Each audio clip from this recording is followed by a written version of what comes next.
Marina beach, Besant நகர் beach எல்லாம் போய் போர் அடிச்சிச்சா, அப்ப கண்டிப்பா இந்த இடத்த விசிட் பண்ணி பாருங்க. இந்த இடம் எங்க இருக்குன்னு தெரிஞ்சுக்கணும்னா வீடியோவை ஃபுல்லா பாருங்க. இங்க பாத்தீங்கன்னா செம்ம ஃபுட்டு கிடைக்குங்க.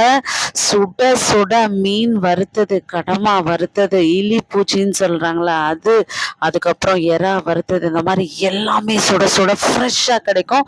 ரொம்ப நீட்டா தராங்க. அது மட்டும் இல்லைங்க, இதை விட பிரம்மாண்டமா பயங்கரமான ஃபுட்டெல்லாம் இங்க இருக்கு. ஸோ ஸ்நாக்ஸ் ஐட்டம் எல்லாமே இருக்குது. கேரளா ஃபுட் கப்பை சிக்கன் கறி சாப்பிட்ணுமா, டேரெக்டாக இந்த இடத்துக்கு போயிடுங்க.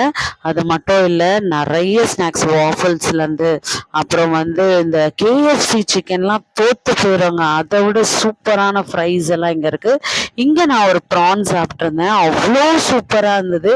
கேஎஃப்சி கூட நம்ம தோற்று போயிடுற அளவுக்கு டேஸ்ட்ல இருந்தது. வாஃபல்ஸ் இருக்குது, நிறைய கூல்ட்ரிங்க்ஸ் இருக்குது, நிறைய ஷேக்ஸ் இருக்குது, அப்புறம் பொட்டேட்டோ ஃப்ரைஸ், பொட்டேட்டோ ரிங்ஸ், இந்த மாதிரி எக்கச்சக்கமாக இருக்குது. இந்த ப்ரானை தாங்க சொன்னேன், வேற லெவல் டேஸ்ட் இருந்தது. கடமாவை டேஸ்ட் பண்ணி பார்த்தோம், நல்ல கார சாரமாக ஃப்ரெஷ்ஷாக சாப்பிடும் போதே ஃப்ரெஷ்ஷாக ஃபீல் ஆச்சு. இந்த ப்ரான் தாங்க அவ்வளோ டேஸ்டாக இருந்தது. கண்டிப்பாக நீங்கள் இந்த இடத்துக்கு போனீங்கன்னா ட்ரை பண்ணி பாருங்கள். அப்புறம் சுட்ட சுட்ட வாஃபல்ஸ், சாக்லேட் வாஃபல்ஸ் தான் நான் சாப்பிட்டேன். அவ்வளோ மவுத் வாட்டரிங்காக இருந்துச்சு. அப்புறம் ஒரு ட்ரிங்க்ஸ் குடிச்சிட்டு அதுக்கப்புறம் நாங்கள் என்ஜாய் பண்ணிட்டு கிளம்பிட்டோம். இந்த இடம் எங்கே இருக்குன்னு பார்த்தீங்கன்னா நம்ம திருவான்மியூர் பீச் தாங்க.